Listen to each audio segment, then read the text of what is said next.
Almost every single Republican in Congress voted no on the American Recovery and Reinvestment Act.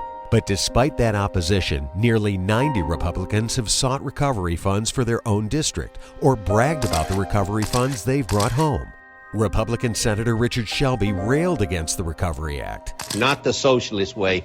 But calling the Recovery Act socialist didn't stop Shelby from requesting millions in Recovery Act funding for Alabama. Republican Eric Cantor has called the stimulus a failure. I do think it is fair to say that the stimulus is a flop.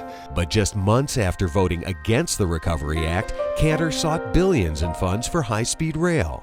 Republican Senator Saxby Chambliss also voted against the Recovery Act. This stimulus package, which we are debating now, gets more expensive and frankly less stimulating with every passing day. But when stimulus funding was keeping thousands of Atlanta families from going hungry, he praised what the Recovery Act was doing.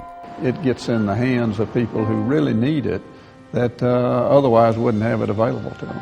And finally, Republican Senate Leader Mitch McConnell. I think the stimulus was a big mistake. I think we can, fairly safely declare it now a failure. But while touring a Recovery Act project in his state, he took credit and said this is going to be a source of significant employment for Kentucky.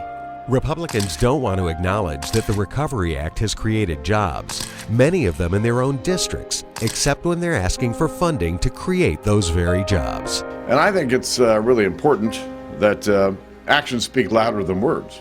We couldn't agree more. Tell Republicans it's time to end their hypocrisy on the Recovery Act.